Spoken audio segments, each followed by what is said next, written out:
ang pag-raid at ang pakikipaglaban ni Nobunaga at ni Henry sa mga miyembro ng Healy family at kung paano mare-reveal ang ability ng mga miyembrong yon at kung paano nila i-overpower maging itong si Nobunaga at si Henry.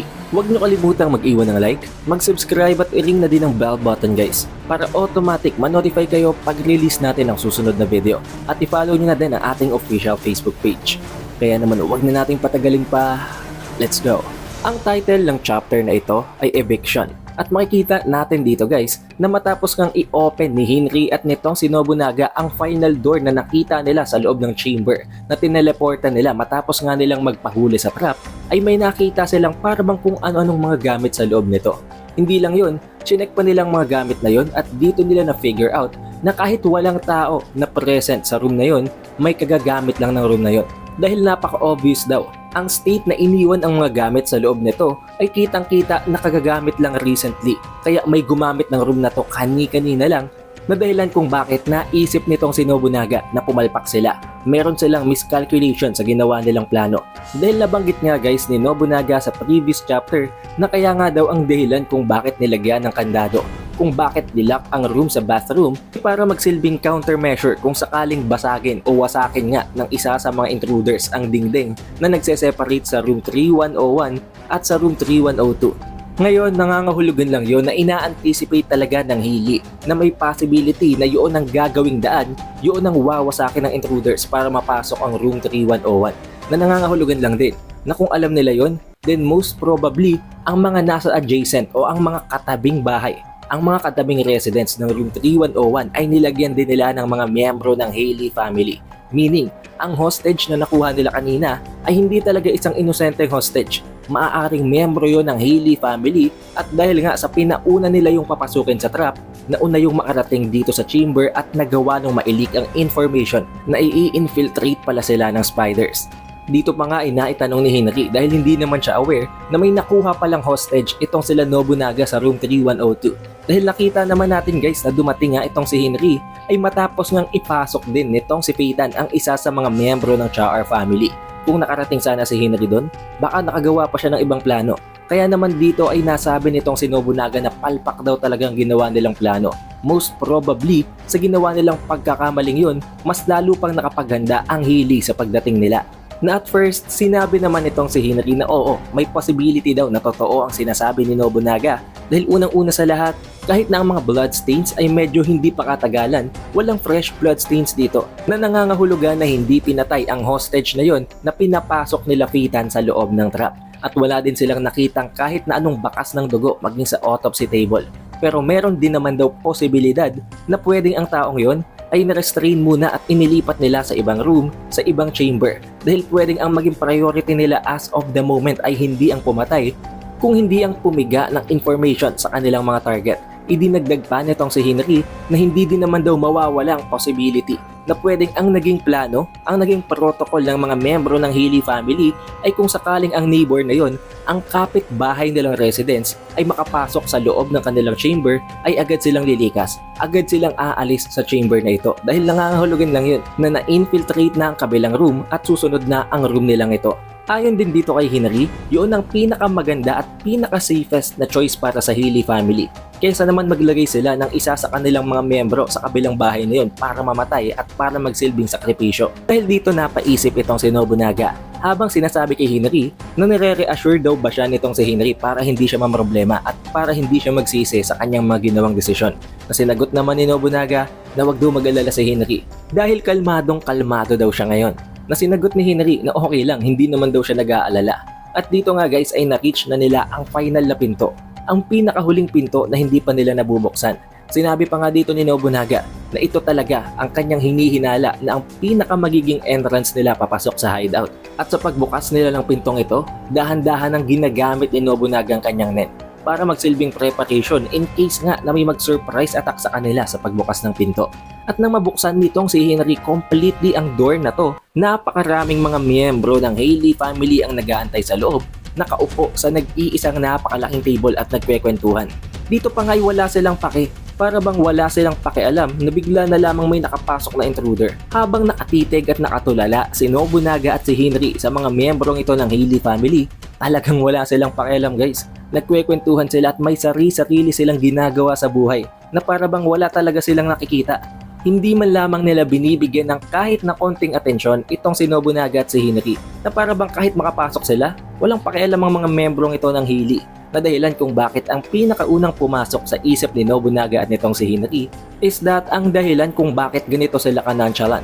Kung bakit ganito at nag-aakto silang para bang walang pakialam is that most probably may isa pang trap, may isa pang patibong na nag-iintay sa loob kaya para bang nilulure at talagang tinitis pa sila nito na agad na umatake. Dahil kahit na kinakausap nga nila ang mga membrong ito, kahit sinisigaw-sigawan nila ito, hindi sila nito pinapansin. Tiningnan lang sila nito na para bang wala silang nakita, na hindi sila natatakot sa presence ng underboss ng CU family na si Hinari at ng isa sa mga miyembro ng Spiders na ang infamous na assassin na si Nobunaga. Ngayon kahit alam na ni Nobunaga at nitong si Hinari na may patibong nga, ayon naman dito kay Nobunaga, hindi siya papayag na ginaganto-ganto lang siya. Kaya kahit na most probably walang paraan para makapasok, walang paraan para ma-infiltrate nila ang room na ito na dahilan kung bakit napaka-nonchalant nga ng mga Healy, gagawa pa rin siya ng paraan para patayin sila. Dahil kesa daw maghintay, kesa matagalan sila kaantay ng susunod nilang dapat gawin, mas gusto daw niya na nililinisan na agad at dinidispatcha na ang mga basura. Na sinagot naman ni Hinari, nakapareho daw niya talaga si Nobunaga. And since ang pinili nga daw nitong si Hinari kanina ay to take action, papatayin din niya ang mga ito. Dahil ang pinakaayaw din niya sa lahat ay ang hinahayaan ng mga basura na magpatong-patong. At saktong-sakto daw, may sapat siyang mga kutsilyo para patamaan at patayin ang lahat ng mga membrong ito na present sa room. Kaya naman hindi na nag-aksaya pa ng oras itong si Hinari. Tinapon niya na ang hawak-hawak niyang kutsilyo at pinatamaan niya mismo sa ulo, sa sentido itong si Torebellum na tumama, kitang-kita natin, nagkaroon ng kontak at tumusok talaga sa sentido nito. Pero hindi ito namatay. Ang natatanging reaksyon lamang mula kay Torebellum is that masakit daw. Kahit papano, nakaramdam daw siya ng sakit sa atake yun. Maging ang kanyang kasamahan, hindi nga natakot. Namangha pa na napaka-solid daw ng pagkakabao ng kutsilyo sa ulo nitong si Torebellum. And that can't be good daw. Na para bang ang dire situation na ito ay idinadaan niya lang sa sarcastic jokes. Pero kung papansinin nyo guys, dito pa lang makikita niyo na kung ano ang ability nitong si Torebellum at kung bakit hindi siya napatay ng kutsilyo ni Hinari. Agad-agad na binunot itong si Torebellum ang nakatusok na kutsilyo sa ulo niya at dito na figure out ni Hinari na ang blade sa kutsilyo niya ay nawala. Na para bang naputol ito ang parteng ito na dapat nakatusok at nakapasak na sa sentido ni Torebellum. Napakadali ding dinurog ni Torebellum ang handle ng kutsilyong yun at matapos ngang mag-obserba nitong si Hinari na figure out niya kung ano nangyari. Nakita niya na ang hawak-hawak na lata nitong si Torebellum ay meron ang nakatusok na kutsilyo. Ang parte ng kutsilyo na dapat ay nakatusok sa sentido niya. Kaya ang pinakaunang assumption nitong si Hinari is that ang ability nitong si Torebellum ay object teleportation na ililipat niya ang mga parte ng object. Kaya naman ang parte ng kutsilyo na dapat ay pumatay sa kanya ay napunta sa hawak-hawak niyang lata kanina. Pero basing from this, maging itong si Nobunaga nga ay natakot ng konti, very light lang naman.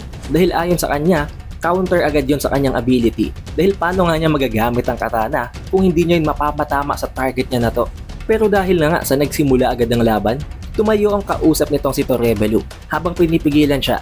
Habang sinasabihan si Torebellum na sinabihan daw sila ni Morena na hindi sila pwede makipaglaban. Pero ang dalawa naman ni Hinari at ni Nobunaga nagbubulungan habang sinasabing itry pa daw nila once more. Tingnan nila kung gagana ang kanilang atake. At sinamantala nila ang pagkakataon, parehong umatake si Hinari at si Nobunaga. Pero nauna dito guys si Hinari sa pagtapon ng kanyang kutsilyo na nagawa namang maiwasan ni Torebellum at ng kanyang kasama. However, since hindi nga yung tumama sa dalawa, nagpatuloy ang trajectory ng kutsilyo papunta dito kay Perigord. Tinatangka sanang tangkehin ni Perigord ang atake yon. Binabalak niyang saluhin yon gamit ang kanyang kamay habang iniisip na kung sasaluhin daw niya ang kutsilyong to, gaano daw ba katagal bago mag-regenerate ang kanyang sugat.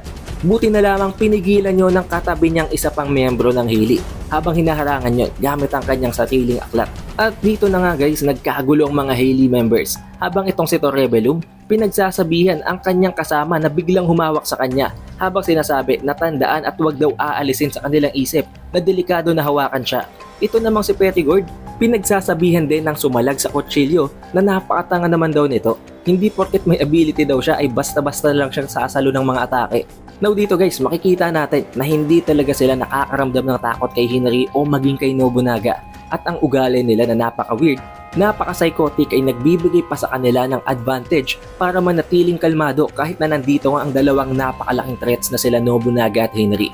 May kita din natin dito guys na habang nagdidiskusyon sila, iniwan na ng mga membro ng Healy family itong si Torebellum at itong si Yokotani habang sinasabi na sila na daw ang bahala dahil unang-una sa lahat sila daw ay ang naatasan ni Morena para sa organ.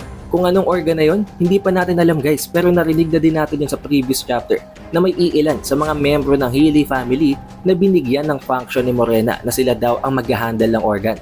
Nang dahil dito bigla nang sumingit itong si Yokotani habang ine-explain dito kay Nobunaga at kay Hinari na mali ang ginawa nila. This is a complete breach of legal laws. Nagpakilala itong si Yokotani as the advisor, ang legal advisor ng Healy family. Kilala din daw niya itong si Hinari. Alam niya na ito ang underboss ng Healy family at kilala din naman niya si Nobunaga na ang isa sa miyembro ng Phantom Troop ng Spiders. Tinanong niyang dalawang ito kung may sasabihin ba sila, kung meron silang objections, kung meron pa silang gustong i-share ng mga information. Dahil ayon dito kay Yokotani, sasabihin niya kung ano ang mga batas, ang mga legal na mga laws na hindi sinunod at violate ng dalawang ito. At yun ay ang trespassing at ang attempted murder. Nang dahil doon, kailangan daw nilang hulihin ang dalawang ito. Pero itong si Nobunaga, napipiko na sa pinagsasasabi nitong si Yokotani. Wala daw siyang pakialam kung ano man ang sabihin ng lawyer na to. At agad na ginamit ni Nobunaga ang kanyang katana sa napakalayong range na ito. Naakala ni Yokotani ay hindi siya tatamaan. However, nagulat na lamang siya nang ang katana ni Nobunaga ay tumama sa noo niya, mismo sa gitna ng kanyang dalawang mga mata. Nagawa itong posible ni Nobunaga sa pamamagitan ng paglalagay ng kadena sa kanyang katana, therefore making long-range attacks possible. May kita din natin dito guys na infused with nen ang ginawang atake nitong si Nobunaga para siguraduhin na kahit na enforced with nen ang katawan ni Yokotani ay tatalaban at mawawasak pa rin niya ang ulo nito. However, gulat na gulat itong si Nobunaga nang makita niyang buhay na buhay at para bang hindi tinabla ng atake itong si Yokotani.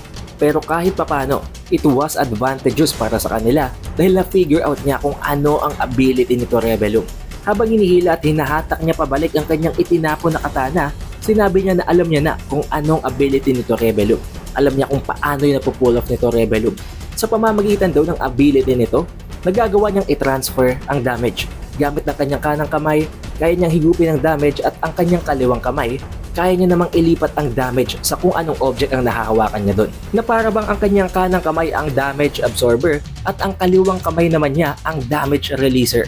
Binibiro pa nga dito ni Nobunaga itong si Torebellum habang sinasabi na hindi daw niya inaasahan na itong si Torebellum ay isang selfless type dahil nakita niya na nagdudugo ang braso nitong si Torebellum na nangangahulugan lang din daw na kung sakali na wala siyang malilipatan ng damage na hinigop niya, ang damage na yon ay ma-inflict sa kanyang sariling katawan. At dito nga guys ay na-reveal na completely kung anong explanation sa ability ni Torebellum. Ito ay tinatawag niya na Sweet Home Damage. Sa pamamagitan ng ability na ito na isang emission type, isang emitter ability type, magagawa niyang mahigop ang kahit na anong ability gamit ang kanyang kanang kamay. Sa pamamagitan ng kanang kamay na yon, maililipat niya ang damage sa kanyang katawan and once na nasa katawan niya ng damage, pwede niya yung i-release gamit ng kanyang kaliwang kamay. Meaning, as long as may nahawakan siya sa kaliwang kamay, pwede niyang hindi i-take ang damage, pwede niyang ilipat ang damage na yon. Yun din guys ang dahilan kung bakit ayaw niyang magpahawa kanina sa nakita naman natin na isa pang miyembro ng Healy family. Dahil kung nagkamali sila, patay na sana ang member na yon. At dito nga, dahil alam na nitong si Nobunaga ang ability ni Torebellum, pinagbantaan niya ito na since alam na ni Nobunaga ang ability niya, hindi na yun magiging effective. Sinabi niya dito na umupo na daw itong si Torebellum at papatay niya ito ng napakabilis. Binantaan niya din ang iba pang mga miyembro ng Healy family na tutusok-tusokin daw niya ito isa-isa at gagawin niya itong kebab na para bang barbecue guys. Ang dalawa naman ni Yokotani at nitong si Torebellum ay nag-uusap din. Humihingi ng tawad itong si Yokotani dahil daw sa kanyang pagiging careless, dahil sa pagpapabaya niya ay na-figure out na nitong sila Nobunaga kung anong ability nitong si Torebellum. Sinabi din itong si Yokotani na hindi kasi niya inaasahan na itatapon nitong si Nobunaga ang kanyang katana. Dahil ayon daw sa pag-aaral niya, Ayon sa mga tradisyon at sa history, ang mga samurai daw ay hindi gumagamit ng mga projectile attack at lalong-lalo na since ang katana nga ang kanilang pride, hindi nila tinatapon ang sandatang yon na hindi niya inaasahan ang napaka-unconventional na attack na yon. Kaya naman sinabi din niya dito kay Torebellum na para hindi na siya makagulo, para hindi na siya makasagabal, aalis na siya. Iiwanan niya na itong si Torebellum. Pero medyo nainis na sa kanya dito si Torebellum guys. Habang sinasabi na hindi daw siya pwedeng umalis. Dahil right in the very first place, may dahilan at ang dahilan kung bakit sinabi nitong si Yoko Tani ang kanyang pangalan, kung bakit inintroduce niya ang kanyang sarili, kung bakit inireveal niya ang kanyang tunay na name kay Nobunaga at kay Hinri ay para gamitin ang kanyang ability. At siya din daw ang binigyan ng function ni Morena as a guard. At dito nga guys ay na-reveal na din ang ability naman itong si Yoko Tani. Isang conjuration ability type, isang conjurer type na ang tinatawag niyang LSDF, Mohist Attack. Magagawa niyang gamitin ang ability na ito given the condition na nasa loob ng hideout si Morena. With the use of this ability ay magagawa niyang magsamon ng isang defensive force na completely immune from all damage. Hindi yung tatabla ng kahit na anong atake, isang invincible type.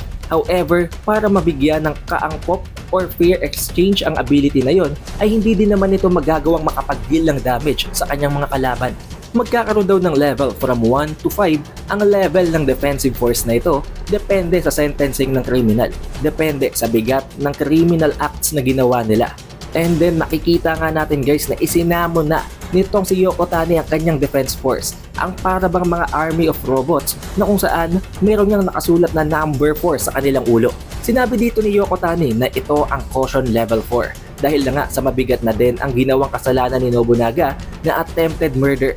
Since it is caution level 4, ang ipinataw na parusa nitong si Yoko Tani, ang naging judgment ng kanyang ability kay Nobunaga ay eviction. Kailangan nila itong paalisin, kailangan nila itong palayasin, na dahilan kung bakit agad na sumulong, agad na umatake ang mga robots na ito papunta dito mismo sa pinto at sa room, sa chamber na kinaroroonan ni Nobunaga at ni Hinri.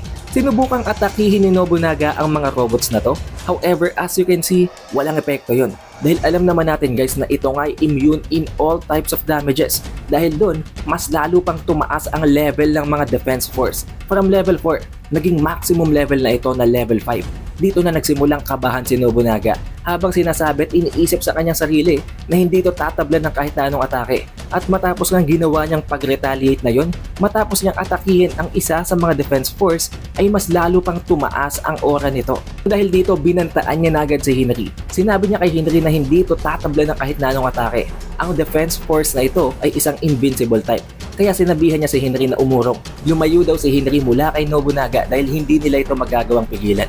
Nakita natin dito guys na sinimula na ng pagkumpula ng mga robot na ito si Nobunaga. Syempre si Nobunaga walang magagawa dahil invincible type nga ang mga kalaban niyang ito.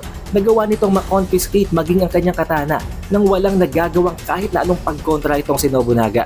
Ang nagawa na lang niya, pinagsabihan niya si Hinri na lumayo. Wag na wag siyang lalapit dahil kahit papano, kahit naman daw hindi nila mapipigilan ng mga robot na ito, they are on autopilot until you are evicted. Hanggat hindi nito nagagawang utos, hanggat hindi nito namimit ang condition na ibinigay as punishment, they are on autopilot. At hindi nga nagtagal, dinala at binuhat ng mga robot na ito si Nobunaga palabas ng pinto na naging dahilan kung bakit na-teleport na naman itong si Nobunaga. Ngayon, matapos mawala ni Nobunaga, matapos nga niyang ma-evict, itong si Hinri naman ang pinatawan ng judgment nitong si Yoko Tani. Ang ipinataw naman yung judgment dito kay Hinri is that meron din siyang kasalanan at mabigat din yon na attempted murder due to willful negligence na dahil lang nga sa hinayaan niyang tangkaing patayin ni Nobunaga itong si Yoko Tani. At the very same punishment ang naibigay din na judgment dito kay Hinri ay eviction. Nang dahil dito tinangkapang tumakbo nitong si Hinri unlike ng ginawa ni Nobunaga na hinayaan na lang magpahuli, pero napakakalmado pa rin dito guys ni Yoko Tani. Habang hawak-hawak niya na nga ang katana ni Nobunaga, wala daw tatakbuhan si Hinri. There is absolutely no escape from his ability. Ang naisip naman dito guys nitong si Hinri ay ang tumakbo sa ilan pang mga lugar na hindi nakikita nitong si Yoko Tani. Dahil nagsilbing hint pala ang iniwan sa kanyang impormasyon nitong si Nobunaga. Nang dahil lang nga sa it is on autopilot, ibig sabihin walang complete control ang ability user sa ability na to. Kahit nakikita siya ng mga robot, hindi nakikita ni Yoko Tani ang nakikita ng mga robot na yon dahil hindi niya ito manually kinokontrol. Kaya naman naisip niya na ang transmitter na nasa katawan niya ay iiwan niya nasa loob bago pa man lamang siya ma-evicted. By that way, kahit na hindi sila maging successful sa ginawa nilang raid, at least malalaman nila kung saan ang lokasyon ng hideout na to. At makikita nga natin dito guys, na na-teleport nga si Nobunaga at nakabalik sila sa room 3101. Dito ay gulat na gulat si Nobunaga pero naisip niya at nalaman niya kung ano ang konsepto ng teleportation na yon. Once na makapasok sila sa room 3101 trap, ay mate-teleport sila papunta sa chamber, sa hideout ng Haley family. Pero kapag naman lumabas sila mula doon sa room na yon, mula sa room sa chamber ay makakabalik naman sila sa room 3101. Napaka-useful na ability para i-trap ang mga kalaban at magiging functional din ito para mag-teleport sila palabas ng kanilang hideout. Pero at the very same time, naisip din naman nitong si Nobunaga na kahit na ganun, kung gagamitin ito ng iba pang mga miyembro ng Haley family, most likely mayroong ibang mga jump points. May ibang mga lokasyon na babagsakan nila na naka-designate lang kung ikaw ay isang miyembro ng Haley family. Kaya naman nagagawa ka nilang mag-warp, mag-navigate ng napakadali sa loob ng Black Whale. Pero hindi naman nagtagal guys, na teleport na din pabalik itong si Hinari. Dahil dito, ang pinakaunang tinanong ni Nobunaga sa kanya ay kung na-pull off daw ba niya, nagawa daw ba niya ang dapat nilang gawin. Na sinagot naman itong si Hinari na oo, nagawa niya yung posible sa pamamagitan ng tip na iniwan ni Nobunaga sa kanya. Pero ayon kay Hinari, as of now, nasa limit na siya. Hindi niya na magagamit ang kanyang abilities kaya magsiswitch na siya sa support role. At hindi lang yun, naubos na din daw niya lahat ng mga kutsilyo niya. Dahil kung iisipin natin guys, 2 hours nga lang magtatagal ang ginawang pag-switch nitong si Hinari ng kanyang transmitter papunta sa isang raw oyster. Kaya sa loob ng 2 hours na yon, kailangang hindi yun mahanap at matagpuan ng mga miyembro ng Haley family. Pero since magsiswitch na nga muna siya sa support role, gagamitin daw niyang floor plan para subukan na hanapin at i-trace kung saan naroroon ang hideout. And at the very same time, pakikilusin niya ang buong miyembro ng CU family, ang lahat ng magagamit niya para i-search ang buong lugar at ipadodrawing daw niya ang itsura ng mga nakita nilang miyembro ng Haley family para ipagtanong-tanong sa lahat ng civilians kung may nakakakita ba sa kanila at kung meron daw bang kahit na sinong may impormasyon tungkol sa mga taong yon. Habang itong si Nobunaga naman, for now, sasamahan niya ulit itong si Pitan at itong si Pinks para hanapin at ilocate ang transmitter. We then get to see guys na ang transmitter ay iniwan nga nitong si Hinari sa ilalim ng autopsy table. Habang itong si Hinari at itong si Nobunaga ay nagkakaroon na ng magandang samahan, habang sinasabi pa ni Hinari kay Nobunaga na iaasa at iiwan na daw niya ang pag-locate ng transmitter dito sa spiders. Sinabi din itong si Hinari kay Nobunaga na most likely ang mga nakasagupaan daw nila na miyembro ng Haley family ay mga rookies. However, kailangan pa rin nilang maging mapagmatsyag dahil hindi nga nila alam kung anong minimin, kung anong ibig sabihin ng tinutukoy nila na pinag-uusapan nilang organ thing. Kung anong organ function na yon na pinapriority nila above all. Na sinagot naman ni Nobunaga na oo, nag-agree siya. Pero at the very same time natutuwa daw siya dahil kahit mga rookie ang kalaban nila, alam naman daw ng boss kung anong ginagawa niya. Hindi ito basta-basta at kailangan nila itong seryosohin. However, this is where the chapter ends at kailangan na nating antayin ang susunod na chapter. Pero konting spoiler guys, sa susunod na chapter ay unti-unti ngang malalapitan ni Phaeton, ni Nobunaga at nitong si Pinks kung nasaan ang transmitter. Malalapitan nila ang hideout na yon. At dito din makikita natin kung paano mag-turn into a psychopath ang isa sa mga prince, kung paano magmamanifest ang isang napaka-nakakatakot pa na Nen Beast. Dito din natin makikita kung anong magiging interaction sa gitna ni Melody at ng third prince na si Zhonglei at ang kanyang mga coins na nakikreate ng kanyang Nen Beast. Para ma-notify kayo pag-release natin ang susunod na video na yon, siguraduhin nyo nang naka-like, naka-subscribe at na-ring nyo ng bell button para automatic lalabas na lang yan sa notification bar nyo. Also, we have an official Facebook page, kaya naman siguraduhin nyo lang naka-follow at naka-like na kayo sa page na yon para hindi kayo mahuhuli sa bawat announcement natin tungkol sa Hunter x Hunter at sa ating channel. Shoutouts nga rin pala guys sa napaka-solid na mga supporters na ito from the previous video. Maraming salamat. It is The Updated Weeb and I will see you guys on the next one.